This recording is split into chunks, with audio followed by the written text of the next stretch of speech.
कुछ अलग करना है जीवन में तो भीड़ से अलग चलिएगा। भीड़ में लोगों का साहस तो बढ़ जाता है लेकिन उनकी पहचान खो जाती है।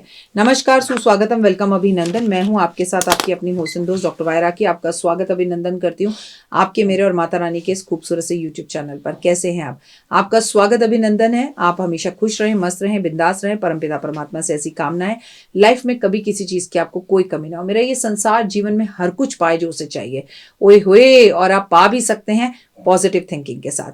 मैं आपको आज गणेश जी के बारे में बताने जा रही हूँ। मैं आपसे बात करने वाली हूँ कब की? 13 फरवरी की। 13 फरवरी की अगर बात की जाए तो ऐसा क्या है, 13 फरवरी को है विनायक चतुर्थी। विनायक चतुर्थी जिस दिन मंगलवार पड़ रहा है। देखिए मैं इस पर वीडियो नहीं बनाती, लेकिन क्योंकि मंगलवार पड़ रहा है, पानी पी लिया, क्योंकि मंगलवार पड़ा विनायक चतुर्थी, इसलिए अपने आप में बहुत खास हो जाती है। पुराणों के अनुसार शुक्ल पक्ष को जो चतुर्थी पड़ती है उसे विनायक कहते हैं, और कृष्ण पक्ष को जो चतुर्थी पड़ती है उसे संकट चतुर्थी कहते हैं। अब कृष्ण पक्ष को पड़े चाहे शुक्ल पक्ष को बने, पर चतुर्थी तो दोनों तरफ पड़ती है ना। और विनायक भी गणेश जी का नाम है और संकष्टी भी भगवान का गणेश जी का नाम है, मतलब संकट दूर करने वाले। और विनायक चतुर्थी, श्री गणेश जी की कृपा के बिना जीवन के अंदर कुछ भी प्राप्त नहीं किया जा सकता, और उनकी कृपा हो जाए सहजता, यूं चुटकी बजाकर आपको सब कुछ मिल जाता है।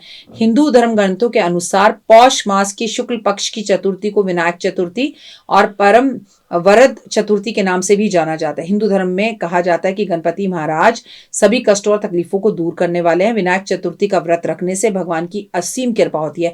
यानी कि अगर आप शुक्ल पक्ष की चतुर्थी का व्रत रखते हैं तो आप विनायक चतुर्थी का व्रत रखते हैं, और अगर आप कृष्ण पक्ष की चतुर्थी का व्रत रखते हैं तो आप संकष्टी चतुर्थी का व्रत रखते हैं। चतुर्थी आपको दोनों ही व्रत रखने चाहिए। अगर आप चतुर्थी का व्रत रखते हैं तो गणेश जी की आराधना अर्चना जरूर करनी चाहिए। आप अगर इनकी आराधना अर्चना उपासना करते हैं और वो दिन अगर मंगलवार का दिन हो तो आपको वरदान मिलते हैं, भगवान की असीम कृपा होती है। सबसे बड़ी बात तो ये होती है, जैसे कई बार जीवन में ना कष्ट होते हैं, तकलीफें होती हैं, चीजें रुक रुक कर होती हैं, काम पूरे नहीं होते, बनते बनते काम रुक जाते हैं, तो भगवान की कृपा से वो काम होने लगते हैं और कष्ट तकलीफें दूर हो जाती हैं। आपको सुबह उठ के स्नान आदि करना चाहिए। उसके बाद आपको गणेश जी को एक चौकी पर पीले रंग का कपड़ा बिछाकर उस पर स्थापना देनी चाहिए। अगर आपके पास गणेश जी ना हो तो एक सुपारी को आप कलावा बांधकर उन्हें गणेश जी बनाकर उन्हें सिंदूर लगाकर आप चावलों के ढेर के ऊपर बिठाकर उनकी पूजा आरंभ कर सकते हैं। सबसे पहले उनकी सबसे प्रिय चीज दूर्वा उन्हें अर्पण करनी चाहिए, और उसके बाद ओम गण गणपते नमः का जाप एक माला मोती की माला पर या लाल चंदन की माला पर जरूर करना चाहिए। फिर प्रभु के सामने गाय के घी का दिया जलाना चाहिए, धूप अगरबत्ती जलानी चाहिए। फिर भगवान को मोदक का भोग लगाना चाहिए और विघ्नहर्ता से कामना करनी चाहिए कि मेरे विघ्न दूर हो। उनके 12 नाम है, उन 12 नामों को जरूर लेना चाहिए। घर में सुख शांति और संपत्ति प्राप्त करने के लिए भगवान के आगे कामना करनी चाहिए। वरदा आपको विनायक चतुर्थी वाले दिन गणेश जी को पूजा करने के बाद ब्राह्मण को यथाशक्ति दान देना चाहिए या ब्राह्मण को घर बुलाकर भोजन कराना चाहिए, और अपने स्वास्थ्य के लाभ की भगवान के आगे कृपा करनी चाहिए। हाथ जोड़ना चाहिए कि प्रभु मेरा व्यापार, मेरा स्वास्थ्य, मेरा काम, मेरा जीवन बहुत अच्छे से चले। इस दौरान अगर आप इस खुशकिस्मतों लोगों में से हैं, आप केरल में हैं, कहीं ऐसी जगह पर है जहां आपको हाथी दिख जाए, तो हाथी को इस दिन केले और गन्ने खिलाने चाहिए। इस दिन हाथी के दर्शन बेहद अच्छे होते हैं, और उसके बाद भगवान धीरे धीरे आपकी सारी की सारी कष्ट तकलीफें दूर करने लगते हैं। पूजा स्थान पर आप पीले और लाल रंग के कपड़े का इस्तेमाल कर सकते हैं। दूसरी बात यह कि आप भगवान को इस दिन सिंदूर जरूर लगाएंगे, क्योंकि मंगलवार है। मंगलवार नहीं हो तो भी लगाएंगे, और ऑरेंज सिंदूर लगाएंगे, और दूर्वा अर्पण करके अपने मन की इच्छा जरूर कहेंगे। सबसे पहली बात, भगवान को खाने की चीजों का बेहद ज्यादा शौक है, तो आप इस दिन गणेश चालीसा पढ़ सकते हैं, भगवान को मोदक का भोग लगा सकते हैं, भगवान को मालपुए का भोग लगा सकते हैं।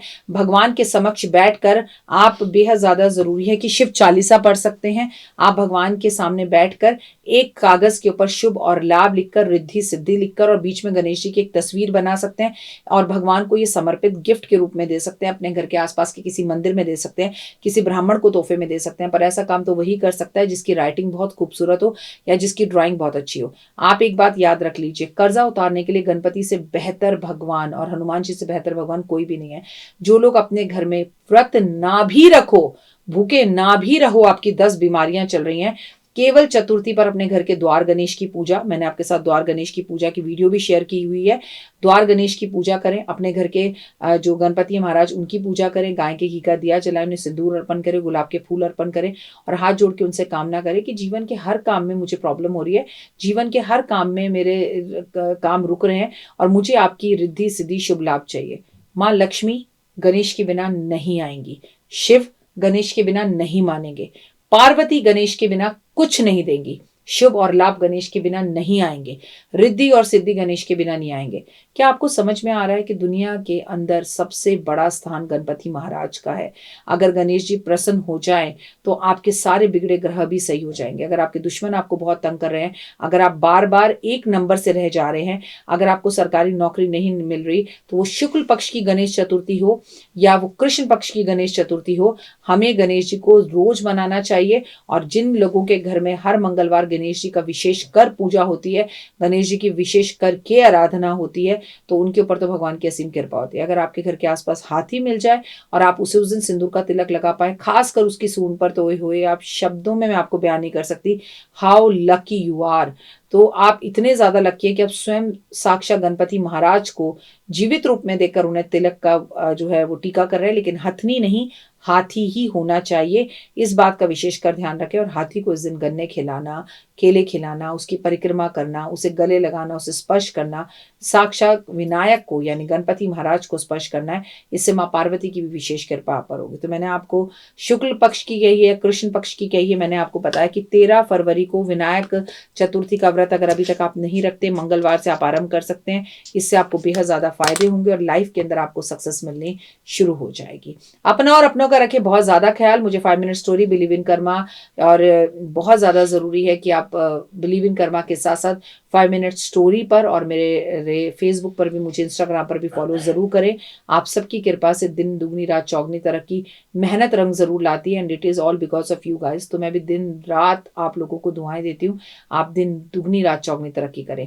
आप अपने जीवन में गणेश जी की आराधना को लेकर आना शुरू कीजिए और सिर्फ इसलिए नहीं कि उनकी पूजा सबसे पहले होती है इसलिए उनकी पूजा कर लें। अपने घर में रोज गणेश जी की पूजा कीजिए और उन्हें लाल रंग, ऑरेंज रंग बेहद प्रिय है। अगर आपने मुंबई वाले सिद्धिविनायक मंदिर में भी देखा हो तो वो ऑरेंज रूप में ही बैठे हुए हैं, तो वो बहुत सिद्धियां देते हैं। अगर उन्हें ऑरेंज तिलक लगाया जाए तो बहुत प्रसन्न होते हैं। कमेंट्स में जय माता दी।